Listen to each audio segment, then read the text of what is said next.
আসসালামু আলাইকুম প্রিয় ব্যাংকার বন্ধু। আজকে আপনাদের সামনে বিজনেস কমিউনিকেশন ইন ফিনান্সিয়াল ইনস্টিটিউশনসের সাজেশনের টিপস নিয়ে হাজির হয়েছি। মূলত বিজনেস কমিউনিকেশন পরীক্ষায় কিভাবে আপনি সফলতা অর্জন করবেন এরই কিছু টিপস অ্যান্ড ট্রিক্স সম্পর্কে আলোচনা করব। বিজনেস কমিউনিকেশন পরীক্ষা 3 ঘন্টা হয়। 10টি প্রশ্ন থেকে 5টি প্রশ্নের উত্তর দিতে হয়। পাস মার্ক মূলত 45-এ। এখানে লেটার থাকে, অ্যাপ্লিকেশন থাকে, তারপর রিপোর্ট রাইটিং থাকে। আপনারা এটাও এইভাবে এখানেও প্রশ্ন আসে এই টাইপের। সাথে আপনার কেস স্টাডি থাকতে পারে, কারণ যেহেতু প্রশ্নের প্যাটার্ন চেঞ্জ হবে বলছে আইবিবি থেকে, আপনাদের কেস স্টাডি থাকার সম্ভাবনা বেশি, কারণ আইবিবি বুকে কেস স্টাডি প্রতিটি অধ্যায় দিয়েছে তারা। এছাড়াও এমসিকিউ পার্ট দিয়েছে কিছু কিছু অংশে, সেটাও আপনারা অনুশীলন করে যাবেন। আর দ্বিতীয়ত বিজনেস কমিউনিকেশন মূলত ফ্রি হ্যান্ড রাইটিং একটি সাবজেক্ট। আপনাদের অবশ্যই ফ্রি হ্যান্ড রাইটিং চর্চা থাকতে হবে। ফ্রি হ্যান্ড রাইটিং বলতে সহজ ওয়ার্ড দিয়েই আপনারা অ্যান্সারটি করার চেষ্টা করবেন। আজকে মূলত আপনাদেরকে কিভাবে কিছু টিপস শিখিয়ে দেব, যেগুলি আপনাদের বিজনেস কমিউনিকেশন পরীক্ষা পাশ করার জন্য খুবই উপকারী হবে।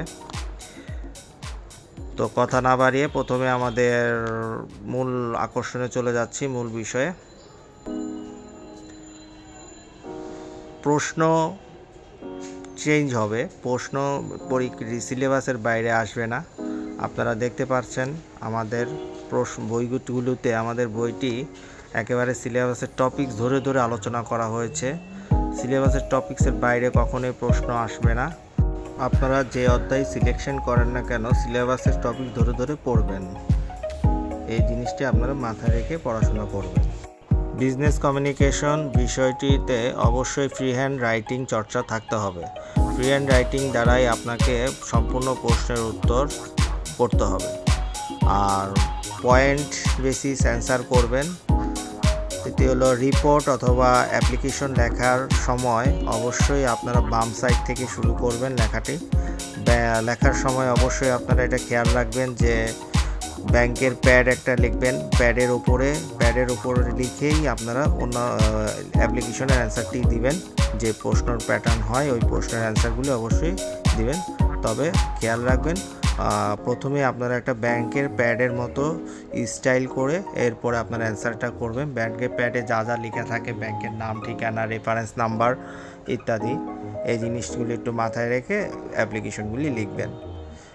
এই হলো এই পার্ট। আর এখন আমরা মূল আকর্ষণে চলে যাব। আমাদের সিলেবাস সম্পর্কে একটু আলোচনা করব। আগের সিলেবাসে কি ছিল আর নতুন সিলেবাসে কি ইনক্লুড হয়েছে, এই জিনিসটা আমরা একটু দেখাতে চাচ্ছি। প্রথম মডিউল এতে 6 নাম্বার একটি পয়েন্ট, এই টপিক্সটাই নতুন ঢুকেছে। আর বাদ বাকি যে 5টা আছে ওটা আগেও ছিল সিলেবাসে, এজন্য এটা আপনারা অবশ্যই চুজের জন্য, পরীক্ষার জন্য এটা এই চ্যাপ্টারটি পড়তে পারেন। এখান থেকে অবশ্যই প্রশ্ন আসবে, এখান থেকে কমন পড়বে, যেহেতু আগেও ছিল। এই চ্যাপ্টারটি সহজ। মডিউল বিতে কোনো অংশই নতুন নেই, সবগুলো আগের সিলেবাসে যেটা ছিল ওটাই আছে। মডিউল সিতে দেখা যাচ্ছে 4 number strategic in the job search process, এই চ্যাপ্টারটি নতুন। এই টপিক্সটি নতুন। আর বাদ বাকি যে 3টা আছে ওটা মিল আছে। মডিউল ডিতে দেখা যাচ্ছে application letter, cover letter, CV writing, thanks letter, এই 3টা জিনিস হলো নতুন ঢুকছে, বাদ বাকিগুলি আগে ছিল। ইতে দেখা যাচ্ছে ইমেল রাইটিং আর does not of using social media, এই 2টা জিনিস নতুন ঢুকছে। গ্রাফিক্যাল এইড আগেও ছিল ইতে। এফে পুরোটাই মোটামুটি নতুন। Effective listening, public speaking skill, group discussion, conducting meeting, conducting interview, network equity.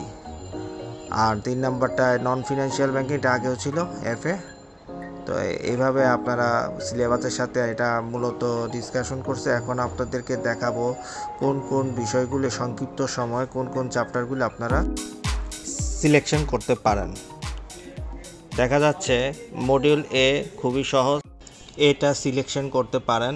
সাথে বি, ই আর ডি, এই 3টা জিনিস আপনারা কমনের জন্য, মানে শর্ট শর্টভাবে পড়ার জন্য এই চারটা চ্যাপ্টার আপনারা সিলেকশন করতে পারেন, সাথে শর্ট নোটস তো আছেই। আর সাথে আপনারা অ্যাপ্লিকেশন অবশ্যই ফরম্যাটগুলি দেখে যাবেন, ফরম্যাট পারলে আপনারা এভাবে এমনিতেই পারবেন অ্যান্সার করতে। আর শর্ট নোটসগুলিও আমরা বিগত বছরের শর্ট নোটসগুলি বিশেষ করে আপনারা খেয়াল করে যাবেন বা অনুশীলন করে যাবেন। আর যেহেতু আইবিবি বইতে রিডিং মেটেরিয়ালসে case study, choose the best answer রয়েছে, সেগুলো অবশ্যই আপনারা দেখে যাবেন। আমাদের ছাত্রবন্ধু প্রকাশিত বইটিতে আমরা সমস্ত চুজ দ্য বেস্ট অ্যান্সার করে দিয়েছি, কেস স্টাডিও সলভ করে দিয়েছি, এগুলো আপনারা দেখে নিতে পারেন। আর ছাত্রবন্ধু পাবলিকেশনসের প্রকাশিত বইতে আপনার আইবিবির প্রশ্নের সমাধানও পেয়ে যাবেন। এর সাথে আপনারা অবশ্যই খেয়াল রাখবেন যে এগুলি আসার সম্ভাবনা যেহেতু আছে, তারা বলেছে, তাই আপনারা আইবিবির বইটাও ফলো করবেন। আইবিবির বই ছাত্রবন্ধু পাবলিকেশনস কিনলে আর লাগবে না, আমরা বইতেই মেইন জিনিসগুলি ইনক্লুড করে দিয়েছি, যেগুলো অ্যান্সার নাই আইবিবির বইগুলির, ওগুলি আপনারা এখানে পেয়ে যাবেন। এখন আমরা একটি পোস্টে কিভাবে অ্যান্সার করবেন বা কিভাবে লিখবেন সেটা সম্পর্কে তুলে ধরব। প্রশ্নের পয়েন্ট অবশ্যই এক কালারে লিখবেন আর ভিতরে ডিটেলস আরেক কালারে লিখবেন। আপনারা এখানে নীল কালারের কালি পয়েন্টের ক্ষেত্রে ব্যবহার করতে পারেন, আর লেখার ভিতরেটা আপনারা অবশ্যই কালো কালি ব্যবহার করতে পারবেন। আর পয়েন্টগুলি বিশেষ করে বৈশিষ্ট্যর ক্ষেত্রে, কার্যাবলীর ক্ষেত্রে অবশ্যই আপনারা একটা ছক আকারে পয়েন্টগুলি দেখা দেবেন এক নজরে, তাতে এক্সামিনার বুঝতে পারবে সহজেই যে আপনি কয়টা পয়েন্ট এখানে আলোচনা করেছেন। সেই ক্ষেত্রে তারা একটা ধারণা পেয়ে যাবে আগেভাগে, ভিতরে তারা তখন আর নাও দেখতে পারে, দুই একটা দেখে ছেড়ে দেয়। এরপর পয়েন্টটা লেখার পর একটু গ্যাপ দিবেন, আমি একটা এক্সাম্পল শো করছি। একটি পয়েন্ট লেখার পর ঠিক এই পরিমাণ গ্যাপ দিবেন। দেখেন পয়েন্টের নিচে থেকে আলোচনা শুরু করবেন, পয়েন্ট যেখানে শেষ তার নিচে থেকেই একবারে বরাবর ওইভাবে আলোচনা করবেন, এতে পরীক্ষকের খাতাটি দেখতেও সুন্দর লাগবে। আর সবচেয়ে বড় কথা হচ্ছে পরীক্ষা অবশ্যই ফুল অ্যান্সার করবেন, এটি পাশের জন্য খুবই কার্যকর হবে। পরীক্ষা ফুল অ্যান্সার করার অবশ্যই চেষ্টা করবেন, চেষ্টা না অবশ্যই করতে হবে যদি পাস করতে চান। তাহলে আপনার ইম্পর্টেন্ট অবশ্যই আপনারা যেগুলি আমি বলেছি এই চ্যাপ্টার অনুযায়ী, এই 4-5টা চ্যাপ্টার যে আমরা সিলেকশন করলাম, এই সিলেকশন অনুযায়ী আপনারা পড়েন, ইনশাল্লাহ সফলতা পাবেন। আর মূলত এখানে আপনারা ফ্রি হ্যান্ড রাইটিংটাই সবচেয়ে বেশি কার্যকর হবে। আমরা আবারও বলছি, ফ্রি হ্যান্ড রাইটিংটি কাজে রাখবেন, যেই প্রশ্নেই আসুক না কেন সব টপিকস অনুযায়ী পড়লে আপনার ধারণা অবশ্যই পাবেন, ওই অনুযায়ী লিখতে পারবেন। তো আজকে এই পর্যন্তই, আশা করি আপনাদের খুব উপকার হবে আজকে টিপস অ্যান্ড ট্রিক্সটা।